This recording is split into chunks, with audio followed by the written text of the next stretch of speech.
Hello there, everybody. This is Alex from Hardcore Guides, bringing you my guide for Splatterhouse on the brutal difficulty.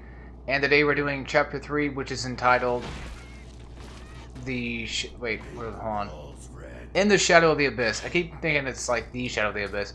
No, it's called In the Shadow of the Abyss. And today I got my red mask on, which apparently is actually it is. It's a retro callback to one of the older Splatterhouses. I think the first one, if I'm correct.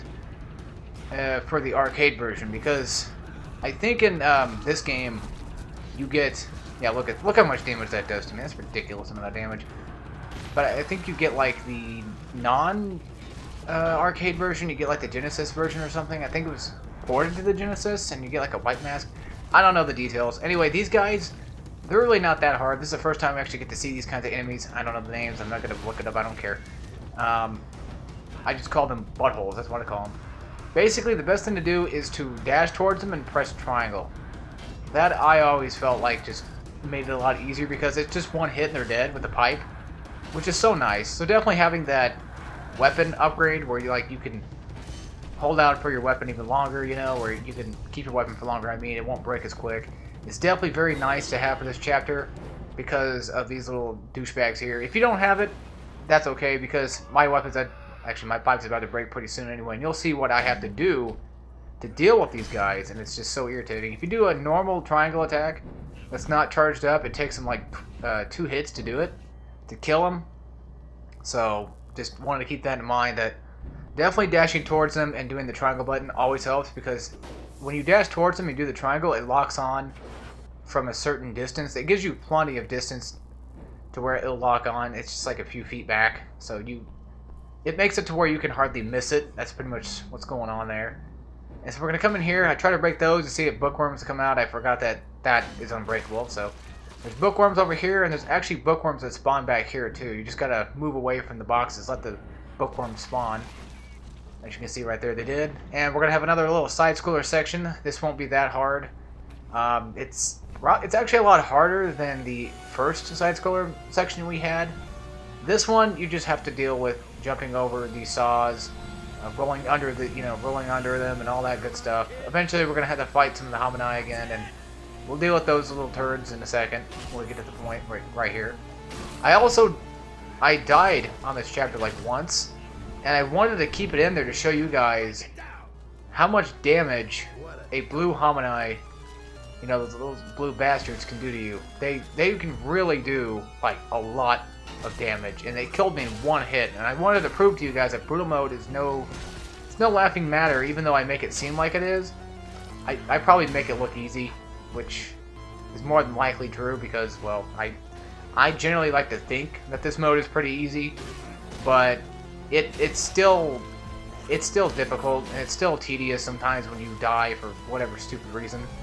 Platforming issues or things that just get you in one hit and kill you in one hit, and it's kind of annoying that when games do that. This part's kind of annoying too because I actually clipped through that. I got I'm so grateful that the game lets you clip through that, because if you couldn't clip through that and the thing just like pushed you off the edge, that'd be bullshit. I wouldn't like that idea. Even if it's a side-scroller thing, I don't like that idea. So my thing did break, and now I have to resort to my punches, which I could have used my R1 triangle move, but I didn't feel like it was necessary because there was even bigger guys in the way.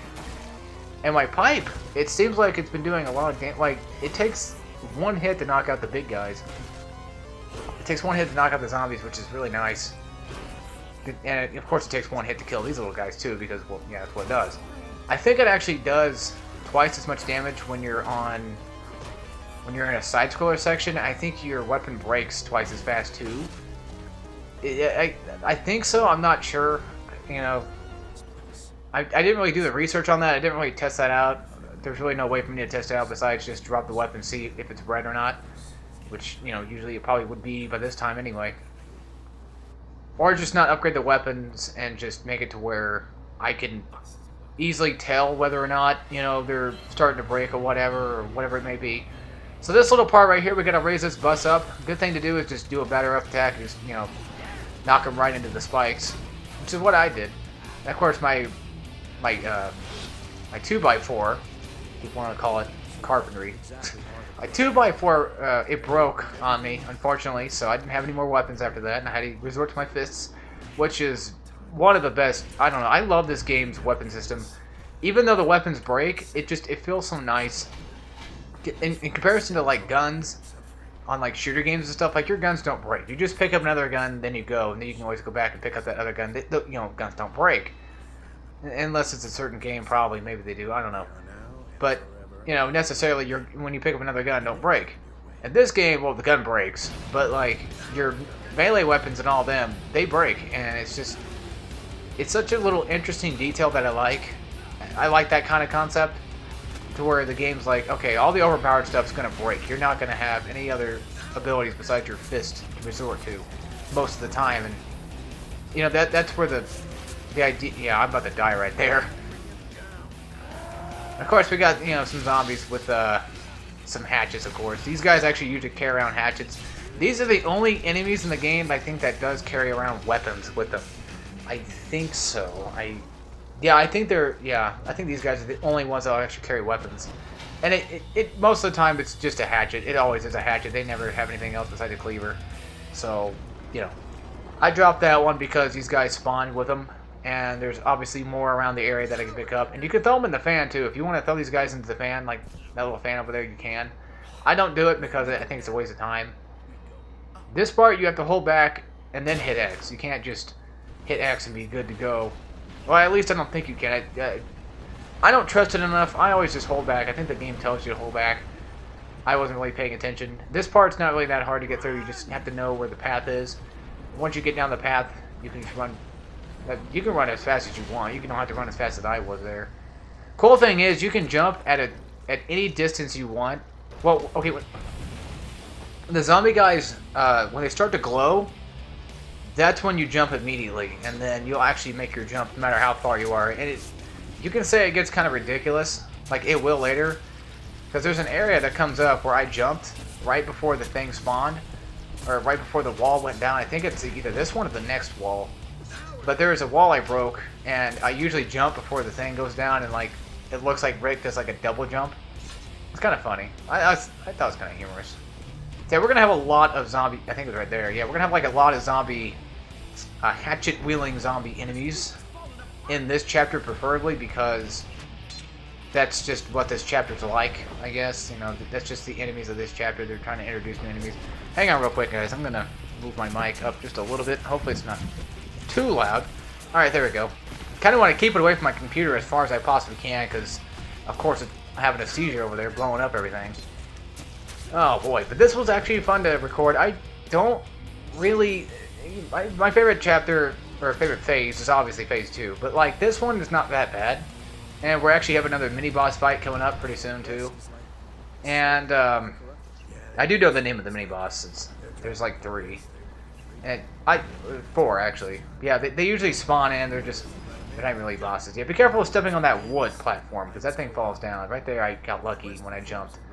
But coming up pretty soon, I'm going to die, and I'm just going to let that play out, and you guys will get to see how fucking retarded it actually is in this game. How deadly the blue homini really are, and... Ugh. I think I'm saying that name wrong. I don't know why. Watch this. Bam. Cuts off my head. Dead. And then, of course, I respawned the whole thing, and then I killed... I was like, no, screw this. I want to go berserk mode, because I'm not going to put up with this crap. So I just chopped him right in half. I'm like, he's about to get the jump on me again. I ain't going to let that happen. And so I didn't. I know I could have rolled away and, have unstoppable. Of course, I haven't unlocked. And if I would have rolled away, I would have iframes, but I didn't do that because that's just my way of thinking. Screw thinking, use berserk mode. That's what I always do. Of course, I gotta fight some more. But yeah, like I was saying, there's 4 sub-bosses.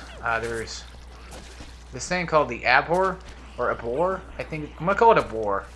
It comes up later, I think, in like the next or few chapters. I think like chapter 5 or something.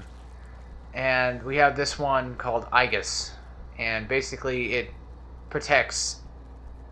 That's the name. That's what the idea of Igus is protection, stuff like that, defense up, crap like that. They just actually build up your enemy's defense, unlike the Terratoid, who brings up your enemy's attack. This one actually makes it to where they're invincible, not necessarily where their defense is up. They're just completely invincible to a point. And I'll show you guys what I mean later when we get to that part. Right here, we're gonna fight more of these little turds, and I'm just gonna go ahead and chop off their arms and their heads and stuff like that, and just go through the bodies like that. When I used to play this game a lot, which I still do, of course, play it a lot. I'm saying, like, when I used to play this game, when I was first playing this game, how about that? When I was first playing this game, I used to think that if you chopped an enemy's arms off and you leave their body to bleed out, there it is. There's Tigers right there. I always thought that you get more blood out of it. It made sense because they're bleeding out, more blood is spilling. I don't think that's the truth. I don't think that's true. But right there, she unleashed her aura of defense. And the thing is, I want to show you folks, you can kill an enemy that's being protected by Aegis's defense, but it will break the weapon instantly. And it's, or you know, if you're using like an arm like that, it'll just break the arm, but you'll still do damage to the guys or whatever monster things you're fighting at the time. And of course, the game lets you know that the best way to take it out is to dash and triangle. You should have that upgrade by now. If you don't have the upgrade, it's fine, because sometimes you can get in on her without her teleporting. Like right about there, I got pretty close to hitting her, but she got away. She dashed just in time, but she does like to roll around. I call it a she because it looks like a female to me. I don't know if it's a male or female or not. They don't really tell you. I just always considered it a female monster because just the design just makes it kind of look like one to me. I can't really tell you why I think that. I just think that it just has a feminine outlook to it. Like these little guys, these look like male monsters, you know. They do to me at least. They're probably, I don't even know.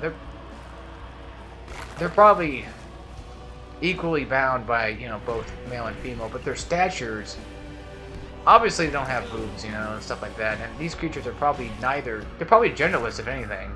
It's just a concept, you know, an idea of concept that I think of that they might have a gender. If they had a gender, what would it be? That's my prolonged thinking right there. And then there's back to the sub bosses. There's actually two more we gotta fight. There's this fish thing. I forget what that thing's name was, but the splatter kill for that thing is pretty cool because you rip out its intestines through its butthole. So if you guys want to see that, then definitely stick around for that action, that hot action. No, you know, the thing is, I knew when I started this guide that not a lot of people were going to watch this guide, preferably because, well, the game's been out for years. People know how to play this game already. I just wanted to do this for you folks out there who just enjoy me, in particular, just enjoy my commentary and just enjoy me playing these games on hard mode and stuff like that. And it is a guide for people who need help, but it's also a video for people who just want to see what Splatterhouse is about and just see if it'd be interesting to you. So right here, you had to throw those those guys, the spiked monsters, into the mouth gate right there. And there's only 4 that spawned, and of course we got more zombies that spawn with it. I think if you kill one zombie, I believe that it spawns more of the spiked enemies. You have to kill at least one. So I just said, screw that, I'm gonna kill them all. Which I think I did. I should have went berserk. Well, actually, I don't have it up right now. I tried kicking him in the mouth, but that didn't work out very well. So I just went ahead and did a splatter kill on this guy.